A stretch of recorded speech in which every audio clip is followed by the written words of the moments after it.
We just discussed about Jeevi-Yoga, and you clarified the concept of Jeevi. Jeevi meaning whatever that was that vital principle in Sanskrit or in Indian languages called Jeevan, the life principle. When butterfly is a Jeevi, a cat is a Jeevi, a lion is a Jeevi, an elephant is a Jeevi, and a tree or plant also is a Jeevi. We human beings are also basically a Jeevi, a creature. Direct English word for Jeevi is creature. So Jeevi-Yoga is getting yoga-fied, to getting totally united with, completely in unison with, like a guitar. It's just like that there. All the 5 strings are in good tuning. So let us say that is yoga.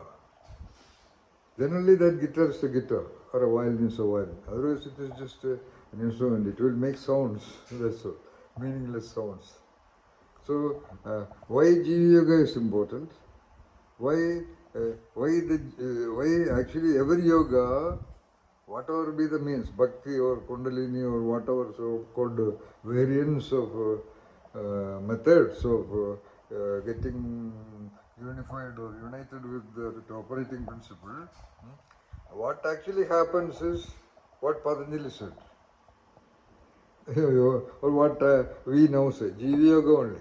Okay, you may, by your bhakti or complete devotion to a deity, let's say Shiva or Hanuman or Saraswati or Kali, you may even see her, but you see her. It is the you, it is your consciousness that see her and get to that moment of satori. So that can happen even with a drop of water also. That's a different issue. All right. So the process of or the design setting process of satori or union with the entity happens within you. Whatsoever be the tool outside. Like by a knife I can kill you, by a hammer I can kill you, by a gun I can kill you. So these are all 3 methods. But death is the same. Okay, there's a little bit of a difference. But if it's properly used, one hit with a knife is enough. Or one shot on the head is enough. Or one shot on the bullet. This one. So these are all different methods. You cannot say you had death with a bullet, therefore it is different.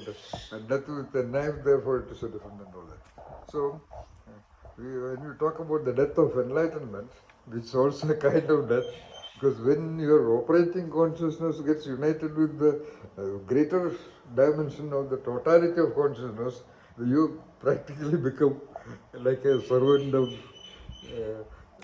the creature only. But of course you can do driving, you can manage a corporation, you can become a leader also, that's your choice. You can take the choice. You don't have to be necessarily go to the mountain and construct a hut there and live there. And I want, that's my concept of mystic leader. I want you to become a leader of an existing corporation or create a corporation or create a movement. So right now I am talking to you with the purpose of you starting your own location of Jeevi-Yoga, where you invite people and to get trained in Jeevi-Yoga. That's the background in which we started this discussion. Now the camera is focusing on the most critical paragraph in the introduction of Patanjali Yoga Sutra.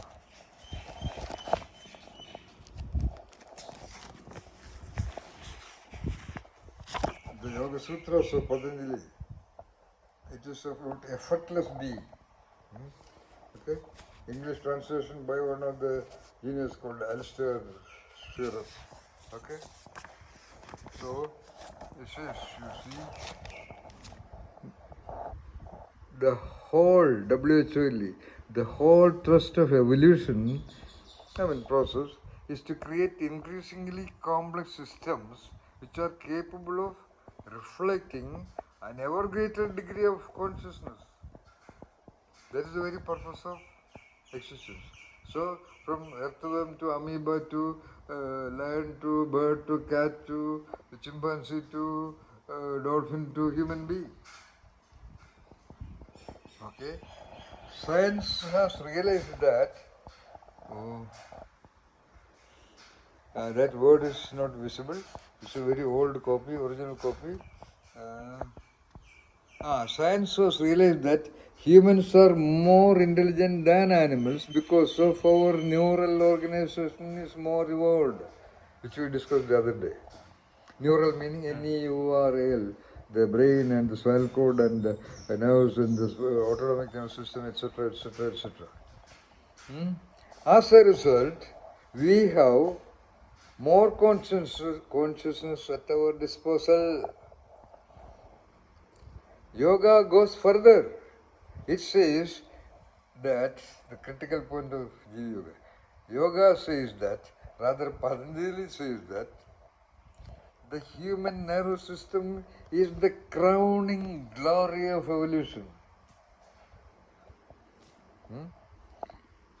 Because it alone has the ability to reflect the unbounded source of life in its abundant whatever.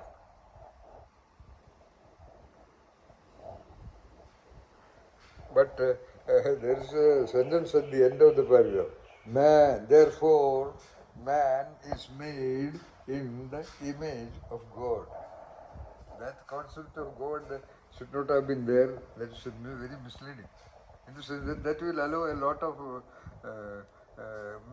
so-called spiritual talkers to connect it with the normal concept of God to everybody. Yes, everybody just cannot have any damn understanding of so-called God. That is what certain mistakes in this book. I have identified some, I would say these are all errors in the book. Okay. Before that, what was the first sentence, sir? Not the exact part. The critical part is human nervous system is the crowning glory of evolution. Only it has the ability to reflect the, as I said, that unbounded consciousness which, as we discussed in the morning, spread around the stones and the birds and the leaves and the trees and the skies and the winds and the rains and every cell of our body.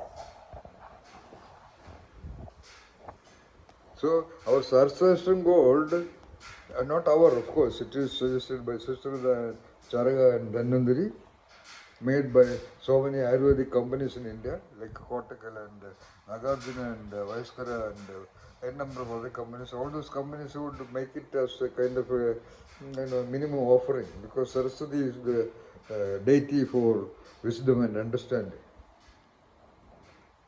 Therefore they make it. So in our Jeevi-Yoga, it's a compulsory part.